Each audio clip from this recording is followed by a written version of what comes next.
Nabi Muhammad menyembah Tuhannya dan orang kafir juga menyembah Tuhannya, dan tidak akan sekalipun Nabi Muhammad untuk menyembah. Kalau teman belajar, kali ini saya akan bacain tafsir Quran surat Al-Kafirun. FYI, kalau yang baru nonton video ini, saya itu hanya seorang content creator yang sedang belajar untuk memahami isi yang ada di dalam Al-Quran. Semoga video ini tuh bermanfaat khususnya buat diri saya sendiri ataupun teman-teman yang sedang nonton. Kalaupun nanti dalam penyampaiannya saya ada kesalahan, mungkin banget kok buat teman-teman yang mungkin belajar tafsir lebih mendalam, itu boleh komen di bawah, tegur saya, ataupun kalau kalian mau kasih kritik boleh banget di komen, dan kasih solusi juga boleh banget. Yuk kita mulai untuk bacain tafsir dari surat Al-Kafirun. Sebelumnya seperti biasa saya akan bacain dulu kenapa sih surat Al-Kafirun itu diturunin sama Allah. Dari At-Tabrani dan Ibnu Abi Hatim meriwayatkan dari Ibnu Abbas bahwasannya orang-orang Quraisy berjanji akan memberikan harta kepada Rasulullah sehingga menjadi anak laki-laki terkaya sekota Mekah. Selanjutnya akan menikahkan beliau dengan perempuan mana saja yang disukai beliau. Mereka berkata, "Ini untukmu wahai Muhammad, maka cukuplah jangan sampai mencaci maki Tuhan-Tuhan kami dan menyebutkan dengan suatu yang buruk. Apabila engkau telah melakukannya, maka sembahlah Tuhan-Tuhan kami selama 1 tahun." Beliau lalu berkata, "Aku menunggu sampai datang suatu dari Tuhanku." Maka Allah menurunkan ayat, "Qul ya ayyuhal kafirun," yang artinya katakanlah hai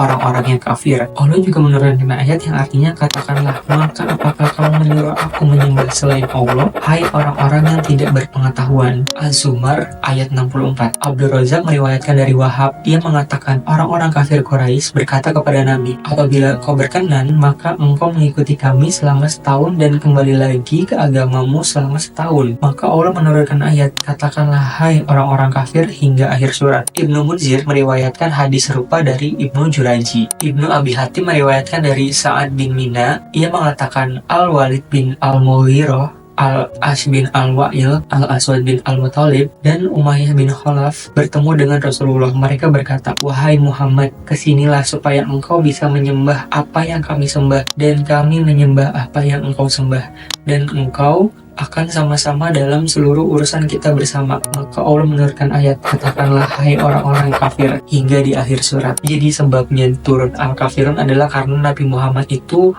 dipaksa untuk menyembah selain Allah. Surat Al-Kafirun itu surat Makkiyah yang ada 6 ayat. Nah, kita mulai untuk bacain tafsirnya satu persatu. Ayat pertama, "Qul ya ayyuhal kafirun," katakanlah Muhammad, wahai orang-orang kafir. Tafsirnya, wahai Nabi Muhammad, katakanlah wahai orang-orang yang memilih kafir sebagai jalan hidup. Dalam ayat-ayat ini, Allah memerintahkan Nabi Muhammad agar menyatakan kepada orang-orang kafir bahwa Tuhan yang mereka sembah bukanlah Tuhan yang ia sembah, karena mereka menyembah Tuhan yang memerlukan pembantu dan mempunyai anak atau menjelma dalam suatu bentuk, dalam suatu rupa, atau bentuk-bentuk lain yang mereka dakwakan. Sedangkan Nabi SAW menyembah Tuhan yang tidak ada tandingannya dan tidak ada sekutu baginya, tidak mempunyai anak dan istri, akal tidak sanggup menerka bagaimana dia, tidak ditentukan oleh tempat dan tidak terikat oleh masa, tidak memerlukan perantaraan dan tidak pula memerlukan penghubung. Maksud pernyataan itu adalah terdapat perbedaan yang sangat besar antara Tuhan yang disembah oleh orang kafir dengan Tuhan yang disembah oleh Nabi Muhammad SAW. Mereka menyifati Tuhan dengan sifat-sifat yang tidak layak sama sekali bagi Tuhan yang disembah Nabi. Jadi memang di zamannya Nabi itu kan banyak banget orang kafir yang menyembah selain Allah, itu banyaknya berhala dan semacamnya lah. Makanya turunlah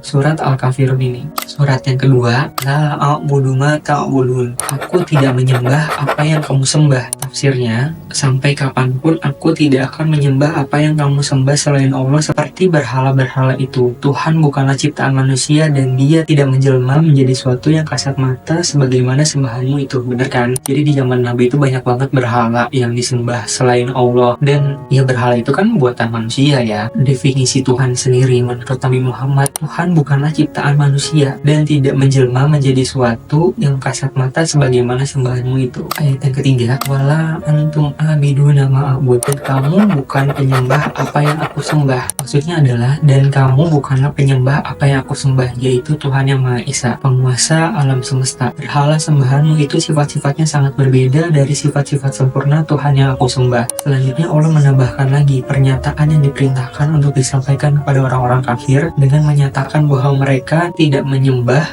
Tuhan yang didakwahkan Nabi Muhammad, karena sifat-sifatnya berlainan dengan sifat-sifat Tuhan yang mereka sembah dan tidak mungkin dipertemukan antara kedua macam sifat tersebut. Ayat keempatnya, wala ana biduma abatum, dan aku tidak pernah menjadi penyembah apa yang kamu sembah. Maksudnya, jika dari dua ayat sebelumnya menerangkan ketidaksamaan Tuhan Nabi Muhammad dengan Tuhan orang kafir, dua ayat berikut menjelaskan ketidaksamaan peribadahan kepada keduanya. Dan aku tidak pernah menjadi penyembah apa yang kamu sembah, karena kamu adalah orang-orang musyrik. Aku menyembah Tuhanku yang bertauhid seperti yang diajarkan kepadaku. Di ayat ini akan ada pengulangan yang terdapat dalam ayat 3 dan ayat 5. Ini adalah untuk memperkuat dan membuat orang yang mengusulkan kepada Nabi Muhammad saat berputus asa terhadap penolakan Nabi menyembah Tuhan mereka selama setahun. Ayat kelima, wala antum abiduna ma'abud, dan kamu tidak pernah pula menjadi penyembah apa yang aku sembah. Maksudnya, dan kamu tidak pernah pula menjadi penyembah apa yang aku sembah, karena kamu tidak tunduk kepada perintah dan syariat Allah dalam menyembahnya. Kamu bahkan menyembah Tuhan yang penuh kemusyrikan dan cara-cara yang kamu buat-buat berdasarkan hawa nafsumu. Jadi memang kaum kafir itu tidak akan menyembah Allah. Dan ayat yang terakhir, lakum dinukum waliyadin, untukmu agamamu dan untukku agamaku. Tidak ada tukar-menukar dengan hal pengikut agama lain dalam hal peribadatan kepada Tuhan, wahai orang kafir, untukmu agamamu, yakni kemusyrikan yang kamu yakini, dan untukku agamaku yang telah Allah pilihkan untukku sehingga aku tidak akan berpaling ke agama lain. Inilah jalan terbaik dalam hal toleransi antar umat beragama dalam urusan peribadatan